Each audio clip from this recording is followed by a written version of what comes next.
From the nation's capital in Washington, D.C., Coal on Congress. The program discussing national issues that affect Oklahoma.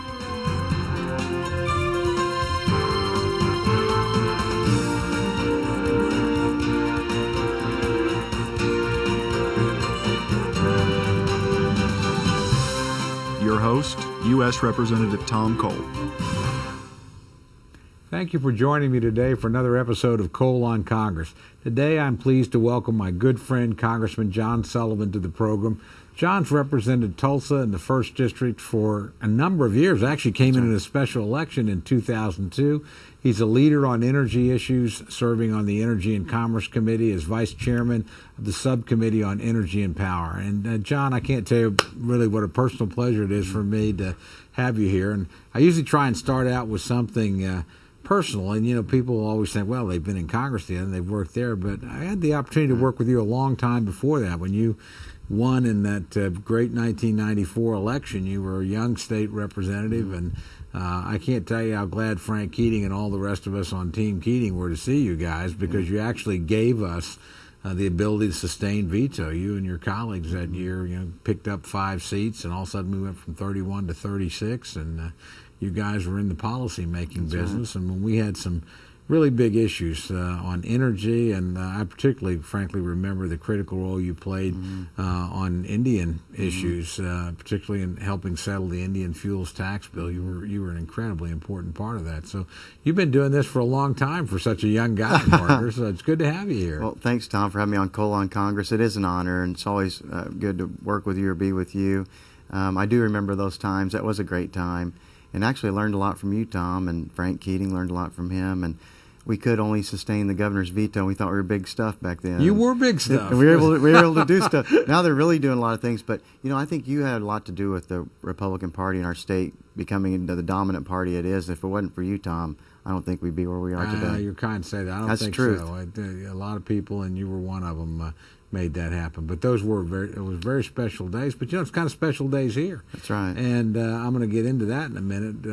But I think, you know, you've kind of quietly really moved up the ladder here. I think people in Oklahoma know intuitively Energy and Commerce, pretty important committee for our state. But to be the chairman of a subcommittee on that committee when we're in the majority, I mean, it gives you a really key role in impacting policy. So literally what you think matters in a way that's not true for those of us that are not on that committee, energy issues. And I'm going to start you out with the one that I hear the most about in my town hall meetings right now, and that's gasoline prices. You know, clearly we're living through a period when they've spiked. What are the things that you think we need to be doing that we're not doing to try and get energy and particularly gasoline prices under? And do you have any thoughts on what the Obama administration has either done or failed to do that you know, relate to that issue? Well, we could do a lot when it comes to energy policy in this country, and we also need to address the gas prices.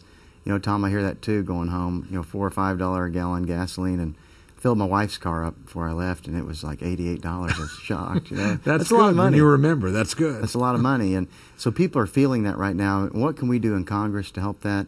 There are some things that we can do. There are some things that the Obama administration can do that they are not doing, and that is we need to open up drilling offshore on the outer continental shelf and deep water. We get about 24 to 30% of our domestically produced oil from offshore. So right now it's hurting, and we're off a lot out there. Even if we snap our fingers, Obama could snap his fingers and lift and give permits out. A lot of rigs have left. Those are 2,000 jobs that have left. They don't just come back overnight. So that's one thing that we can do. Also, we have an abundant fuel right here under our own feet, and that's natural gas. We have over 120-year reserves of natural gas right here in the United States of America. It's American-made energy. We need to use it more. We use 21 million barrels of oil a day in the United States of America, and we refine 69% of that into transportation fuel. So one of the things we can do is focus on transportation, and that is fleets, buses, trucks, garbage trucks, getting them to run on natural gas. I have a bill in Congress, which you're on as well, as an author of the bill as well, to get more natural gas vehicles running in this country. You know, one truck, too, offsets 300 cars in regards to pollution as well, so it helps the environment also. Right now, trucking companies, for example, spend a lot of money on fuel. Small businesses do too. And this is one thing we can do to get those down, because that's the people that are hurting the most. What do you think about, another thing we hear a lot, and I know we've passed it multiple times through the House of Representatives when we were in the majority before, and that's opening up, obviously, Alaska, That's right. ANWR in particular, and trying to speed up exploration on federal lands. I sit on the Interior Subcommittee on Appropriations, and I always knew the federal government owned a lot of land. I was pretty shocked to find out it's almost a quarter of the United States federal government owns, and obviously there's an enormous amount of resources locked up on those lands. So what are some of the things we could do, again, in Alaska and here to utilize our onshore resources? Well, that's a really good question. Alaska, we need to drill offshore there as well. There's a problem with permitting as well up there. But also ANWR, for example, you mentioned that. The Alaskan Wildlife Preserve, it's a desolate area. The sun doesn't shine there that much, and we can do it in a very small footprint, environmentally sound way. And, to put it in perspective, if ANWR were the size of OU Lewis Field, the football field, the area that we're talking about drilling in would be the size of a postage stamp on that football field. We're not talking about tearing up the Alaskan Wildlife Preserve or anything like that. The beauty of it is, too, oil experts say we could produce 2 million barrels of oil a day out of ANWR. That's a lot of oil that we could be getting here domestically. That'd be almost a tenth of what we use every day. That's right. So collectively, if we do this multiple approach, opening ANWR, looking at public lands, Obama, again, is holding those under lock and key. We can get those in a very environmentally sensitive way. Also, the government will get money from the leases that they're paid. That's one of the biggest revenue generators that the federal government gets, other than income tax, is leases from oil and gas companies to drill on public lands. And I think it's something they need to continue to do. We can do it in an environmentally sound way. It creates jobs, and also it's a national security issue. We send $1.5 to $2 billion every single day overseas, depending on the price of oil, to buy oil from foreign sources. And a lot of those countries are countries that don't like us very much. If you don't have another plan like Obama, you're for OPEC oil. If you have another plan like the ones we talk about, lessening our dependence on foreign oil by drilling offshore, using a domestic resource here, natural gas, in our transportation fleets, and also drilling up in Alaska as well, that's the plan, to lessen our dependence on foreign oil and create jobs in America. Another area that I know you've done a lot of work on, and probably you hear the same thing when you go home in Tulsa that I do, and I go home in the 4th District, and I don't think there's a more hated agency than the Environmental Protection Agency in federal government. I actually told that to Lisa Jackson at one of our hearings. And so what are, in your view, what's the appropriate role for the EPA, and where are they overreaching? What are the things they're doing that frankly, we could try and rein them in a little bit on? Well, what you're seeing is the Obama administration, it started with cap and trade, trying to regulate what they can't get done legislatively. And we saw that in Copenhagen at the World Conference on Climate Change. He came with his executive order that he came to the conference with, not you legislation. Were actually one of our delegates there fighting the good fight for the good guys. I was one of the ones against what they were doing. Yes, I was there. But he came in and couldn't get it done. And he's trying. He can't get it done legislatively, so he's trying to do things through the regulatory process and talks out of both sides of his mouth. I actually have a bill that we're going to have a hearing on tomorrow in Energy and Commerce called the train wreck bill. What we do is we look at the EPA and the train wreck that's occurring. There's 8 proposals that the EPA has put out right now in different stages that those regulations would cost individuals in America $1 billion apiece, a minimum of $1 billion apiece. There's hundreds of other regulations on the blocks or coming out right now that are hundreds of millions each. We need to have a cost-benefit analysis done when they propose these regulations. When we asked Sheila Jackson about that, she said we don't have to do those. So what the bill does is focus, it has intra-agency commission with like the secretaries of the cabinet and some others to look at these proposals and look how it affects global competitiveness, jobs, the economy, and how it affects trade. All of those things will be taken into consideration, so at least know where we stand before we implement such regulations. Well, I know one of the things the EPA has been looking at regulating. There's a couple of things here that I want to talk about, but one in particular that I know you're an expert on, and that's the whole process of fracking, which has actually been instrumental in finding this new natural gas that you mentioned earlier that are helping us extract it so that we could become energy independent.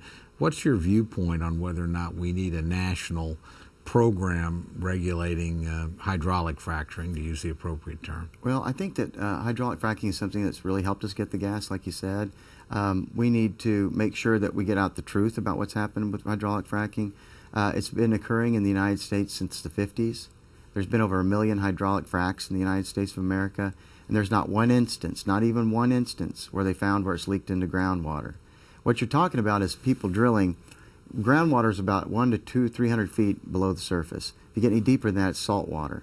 They stick a pipe down, drill down with a pipe casing, then they send concrete mud up over the casing, so they encase it in concrete. So that's down to 1,000 feet like that. Then they go another 9,000 feet into hard rock, and then turn and go horizontally another 10,000 feet. They're not going to get into any groundwater. They're just not. And it's really helped. Now, the companies have come out and understand that there's people that are concerned about it and are willing to divulge all the materials that are used in hydraulic fracking. Mainly it's water and sand, but other things are used in it as well. And they're willing to do it. And I think it should be done at the state level, not the federal level. Well, I think that's one of the things that people forget. As you point out, this is not a new technology. No. And the Oklahoma Corporation Commission has been regulating this technology for over half a century. You could find all the expertise in Oklahoma, Texas, Louisiana, Wyoming, the energy-producing states that you needed. And I do run into members in the new states where we're finding a lot of natural gas, Pennsylvania, New York, that are a little bit worried about it because, again, they don't have a lot of history regulating it. But honestly, once they're very grateful, by the way, for the jobs and the economic activity. But once you learn the truth about it, it's not very scary stuff. No, it's good. I mean, it really does. It's helped us get a lot of gas out of the ground. It's a good technology. It works. We need to continue to do it. And a lot of the things you've seen in this movie that's out, those are methane pockets. Gasland? Gasland. That's not from fracking. That's some methane. It's naturally gets into the water. It's nothing you do. Fracking wasn't done to cause that. Well, it's it's amazing to have to fight that fight up here at a time when we're so dependent and energy so expensive. But I actually do think this natural gas thing, where you've been such a key leader in trying to find ways for us to use this resource and really accelerate its movement into the marketplace. We've obviously seen oil prices spike due to a lot of turmoil in the world overseas, Libya and places like that. At the same time, we've seen natural gas prices just stay steady as a rock. Matter of fact, in Oklahoma, you'd argue they probably aren't high enough. They're a little bit over $4 a thousand cubic feet, so pretty cheap and pretty stable. And that didn't used to be that way. You go back 5 years ago, when oil went up, natural gas went up. We have found so much supply. It's really helped control the price. And we're buying oil from foreign sources, too, and it shows that we want to lessen that dependence because of what's happening in the Mideast right now. We've seen, like you mentioned, Libya and Egypt. And just Egypt, they don't produce a lot of oil, but where they're located, they're a choke point for 3.5% of the world oil supply through the Suez Canal, and the Suez Mediterranean pipeline goes through there. So it's very important that what we saw when that happened over there, that prices went up 16.5% overnight, and because of where they're located. And we don't want to be How do you keep all these statistics in your head, John? It's just amazing to me. You're just like, it's this many barrels, it's this much. It's pretty. You're clearly very much on top of your discipline and on top of the area that you're regulating. Well, you learn it when you're in it a lot. I don't do much else, so we just talk about it a lot because it is something that really affects the country. It's something we can do to help with jobs, national security issue. It's a good issue. It's one that we need to address. My mother says when I talk to her about this stuff, she goes, "John, they've talked about that for 40 years up there in Washington." You know what? She's right. And it's about time we do something about it. Well, the marketplace sometimes overtakes you, and that's what happened with natural gas. I mean, that's actually what's driving the debate now, and thank goodness the development came before the EPA started thinking about regulating it, or we'd have never found it, produced it, and got it going in the first place. Absolutely true. Let me talk to you about another area that you are, again, I think a lot of people might not, again, understand what a critical role you play up here. You're vice chairman of the Native American Caucus, and from an Oklahoma perspective, you've been involved in Indian legislation for a long time. You were a leader in it when you were in the state legislature. You've been a leader up here. But we particularly are a beneficiary of of the special breaks that go to Indian reservations and former Indian country. That's been worth tens of millions of dollars to Oklahoma industry, and you've been the author of the key legislation on that. Why don't you talk a little bit about that legislation, what the benefits that accrue to Oklahoma, and where we're at in the legislative process as you work to see that that particular tax provision is renewed? Well, we certainly want to see it renewed, and we'd love to see it done permanently. We've all worked very hard together. You've done a great job on that. And you're the leader on the Indian issues that I always go to know what to do. Yeah, I on get those. you in trouble all the No, time. you don't. You don't. You don't. You do a great job. But that's a really important tax incentive. It's one that we don't really talk about up here a lot, but at home we do. It's one that we have to always get renewed every single year, which I wish we could get done permanently. But we've had great luck. Depending on who's in charge, we've been able to still get that done. I hope we continue to. I think we can get it done again. But it's going to be difficult with the environment up here right now, but I think we can. But it means a lot to businesses in Oklahoma. I know businesses that said they came to Oklahoma because of it. I know businesses that have stayed in Oklahoma because of it. I even talked to a businessman one time that had an accountant in the room, his accountant in the room, and he was still one of those accountants that used the ledgers with a pencil and went on the computers. He didn't know about it. I asked him, you know about 168J of the tax code, the Native American Accelerated Depreciation? And he didn't. And he came back, and I saw him about a year later, and he said he was doing it, and he fired that accountant. So it's a very important measure. It's something that means a lot to Oklahoma. Oklahoma businesses, people have stayed and come to Oklahoma because of it, and it's something we must continue to do. It sets us apart. Yeah, it does. I remember working with Governor Keating, and we were in a negotiation that didn't quite work out to bring a computer chip manufacturing company to Oklahoma. It would have been $1 billion investment. And the reason why they were looking at Oklahoma, unfortunately, there was a crash in the computer chip market, and they didn't build anywhere. But they wanted to come to Oklahoma because it would literally be worth $70 million to them on a $1 billion investment to locate in former Indian land in Oklahoma. And the same thing's true. We have in Congressman Bourne's district a very large cogeneration plant, over $500 million down around Poto. And if you go talk to them, they'll tell you the reason why they're on our side of the border instead of the Texas side of the border is the tax advantage that came from locating a multi-$100 million facility here. So in Oklahoma, so it's pretty important legislation. It's very important. Well, tell me a little bit. You're pretty shrewd politically, and you've watched the president for a couple of years, and we were all there in early 2009. We were sort of left for roadkill politically, that we were all at the end of the Republican Party, and we were never going to come back. And then, lo and behold, 2 years, we're back. If you had to look at the Obama administration and sort of, what do you think they've broadly done that concerns you? If you've got some areas where you think they've done a pretty good job, we'll all tip our hat for getting Osama bin Laden. We all appreciate what the president did. But how do you look at the main thrust, particularly in your areas of energy and taxation where you're so active? Well, I don't think he's been a good president for energy or in taxes and the economy. I thought he would be better. I didn't. People are telling me, John, I think this guy is going to be really bad. And I thought it would be bad, but not as bad as it has Not been. as bad. I've even talked to other people that voted for him that have some buyer's regret now. They're a little concerned, and I think it'll be harder for him this time. He's still going to be tough to beat in the election. He's an incumbent, so it's going to be very hard. But he has been bad to the energy industry. He talks out of both sides of his mouth, wants to issue permits in the Gulf. Then the people that do that that work under him don't issue the permits. So that's hurting the industry. He doesn't have another plan. Regardless of what we want to do, we're going to need coal, we're going to need oil, and we're going to need gas. And hopefully we can develop these other alternative energy sources. We need to aggressively pursue them with research and development, the private sector working on it as well. And someday they will be viable. But right now, we have a horse we're on, and we can't shoot the horse we're on until we have one to get on. And we don't have one to get on yet. So in the meantime, we need to use coal, natural gas, and oil, and use it in an environmentally sound way, develop technologies to make it cleaner, and continue to address the environmental concerns, and we can do that. But until Americans want cheap energy, and until we can find something else that is rivals what we have now, it's going to be a bad thing. I had an opportunity recently. Actually, it was in this last week when we were home. I'd never really spent much time with the new Energy Secretary of the state of Oklahoma, Michael Ming, somebody I'm sure you know well, but He was telling me, and it surprised me, that we have actually increased oil production in Oklahoma the last couple of years. I remember we'd been on a long sort of 20-year decline, and I asked him, how did that happen? How are we now producing a little bit more?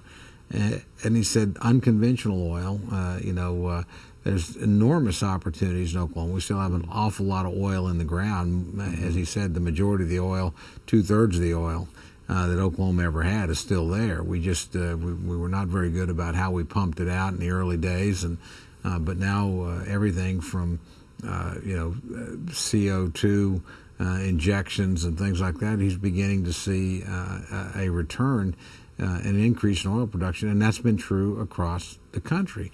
What are you seeing in unconventional oil, if you will, that gives you some hope going forward that we can actually recover some of these reserves that in the past we thought were not available? Well, I think that we're seeing that with natural gas. 5-10 years ago, we wouldn't have talked about getting this gas. There was times in the past they talked about we're running out of natural gas, and we're not. We got tons of it right now. All those things need to be looked at. Like you said, carbon sequestration, capturing the carbon out of a coal-fired generation facility, for example. AEP PSO is going to do a pilot project on it this year in Oologah, where they take the CO2 that they capture, the carbon sequestration, they pipe it into an old well, a mature field, and it goes down in there. Because of I don't know exactly how it works, but how the molecular structure of the CO2 and the oil which is in the rock, it's like a sponge rock, goes in, it makes it less viscous so it can come out the well bore. They say that they can produce about 25 to 30% of the oil that was originally produced by that through this technique. It's expensive right now because it's new, but those are things that we need to look at. Secondary type oil recovery, enhanced oil recovery, all the different types of methods, oil sands up in Canada. Those are something we certainly need to be looking at. Now, I remember there was an effort in 2009, actually, with the cap and trade bill, which fortunately didn't pass the Senate, to actually limit the ability of us to import oil developed in Canadian tar sands and things like that. The idea being that it was environmentally unsound and we shouldn't create a market. And I remember talking to a member from the Canadian Embassy. He said, look, if we're your friends, we're your best customers, you're our best customer, we always want to sell to the United States, we'd never cut you off, but if you're not interested in our oil, that's fine, we'll just build a pipeline and sell it to China. Are you guys crazy? What's the deal? That's right. So do you see any more moves like that on the horizon where we literally won't use energy sources that are available to us here in North America? Well, we have to. I mean, we have enough, Tom, we have enough oil here. We have enough oil for 60 years or plus in the ground we could get right now in the United States. We have enough gas. We have enough, and if we did some things with nuclear, we did other things in our energy policy, if we could change some things, we could become energy independent in this country, totally energy independent without a drop of foreign oil within the next 6 to 8 years. I'm convinced. President Obama even said that we'd be that was a goal of his when he took office. So we're in 3 years into his term. He's got 7. He said he'd get it done in 8 years or so. We got just 5 more years left, and we can do it. We really can do it. We can become energy independent in this country if we use what's under our own feet. Natural gas has picked us. It wants us to use it. It's under our feet. It's American made. It's right here in our own backyard. For us not to use these things, Tom, it's asinine. It's absolutely asinine not to. It's a no-brainer. You talk to anyone outside of Washington, they think it's a good idea. What do you think, John? Again, you're an expert in this area. We have a lot of different kinds of energy. We're the world's leading producer of coal, the leading producer of natural gas, the leading producer of nuclear, the leading producer of wind, third in oil. So it's not like we don't do a lot. But there's also an infrastructure that has to go with that to distribute that sort of thing. There's both a power infrastructure moving electricity around the country, the grid as it's called. I'd like to get your thoughts on what we need to do there. And I'm also interested in whatever you might think about the distribution systems that we need with things like natural gas. If we're going to actually have vehicles using them, what sort of things should we be doing to make sure that every filling station can take care of the vehicles? Well, we do. We need to make our grid more efficient. We need to right away have transmission lines to take power to the grid. That's very important. And who pays for that? That's a big question. Who's responsible to pay for that? So those are questions we have to answer. Also, the infrastructure for natural gas in our United States is pretty adequate. We have about 1.5 million miles of natural gas pipeline in the United States of America right now. So we have a good pipeline infrastructure in place. Hopefully someday people will be able to fill their car. You can fill your car, Tom, at home in your garage and be on your gas bill. You wouldn't need to go to a filling station. We do need. That's why we're starting with the fleets right now, because there's not infrastructure in place right now. Loves and Quick Trip and don't have the receptacles, the units, the pumps in their facilities so people could go fill up. So we're starting with the fleets, the buses, trucks, heavy duty, light duty, because they have yards they go to at night where they can fill up. And we feel that with this bill we have in Congress to stimulate that growth, we only have 220,000 natural gas vehicles in the U.S. There's 10 or 15 million around the world, Europe, Asia, Latin America. So we have a lot of catching up to do. But we think we can get that growing, get the differential cost on the natural gas conversions down enough where more and more people will buy them. And then we can start, also the people that are responsible for the infrastructure, truck stop companies, will start putting units in. So we'll see the free market, the private investors start Are there some things in your bill that we do to incentivize that kind of creation of that sort of infrastructure, and then obviously the manufacture of these kinds of vehicles that will use an alternative fuel? Yes. What the bill does, in the past, the bill had a federal mandate in it requiring all vehicles by a certain date run on natural gas. It had some subsidies in it, had a 17-year tax authorization. I took all that out. What I do have in it is a 5-year authorization, a tax credit, if you will, to give the industry a nudge, just a nudge, to get it going, to get that differential cost down enough to where the free market can come in and really explode. This is an industry that has no infrastructure right now. It's something we desperately need to do from a national security perspective, but also jobs in the economy. Well, and again, I think that's actually, as much contention as there is between Republicans and the Obama administration, this is an area that energy security, cleaner environment, natural resource, thousands of jobs, that I think you actually could find some common ground on with the administration. Well, that's a good point. The bill has, you are one of them, has almost 200 co-sponsors, a bipartisan list of co-sponsors. The bill also, we have enjoys support in the Senate as well. Orrin Hatch and Bob Menendez will be doing a companion bill of this in the Senate. Really? Yes. Those are two very different guys, Orrin Hatch and Bob Menendez, conservative and liberal. And that's why you get stuff done. I mean, and we have the president's mentioned it 3 times in speeches, this bill. And I feel that this is really the only energy bill in Congress right now that can actually pass and be signed into law. We talk about these other things, but they're just too contentious or too comprehensive to get through the process. Well, John, we're just about out of time. I could spend a lot of time talking to you, but I think both our listeners and our viewers will understand just by listening to you, frankly, how knowledgeable you are, how important you are, and what a critical player you are. I think you're right. If there's an opportunity to get something done in the next couple of years for American energy, you're going to be at the point of the spear. It's a good work you've laid down. So thanks for all you do for our state. Well, thanks for all you do. I appreciate being on Coal on Congress. It's really an honor to have you here. It really is. We've got to get you back sometime. Thank you. Okay. Anytime. Take care, Thank my you, sir. friend. Thank you very much, Tom. Thank you.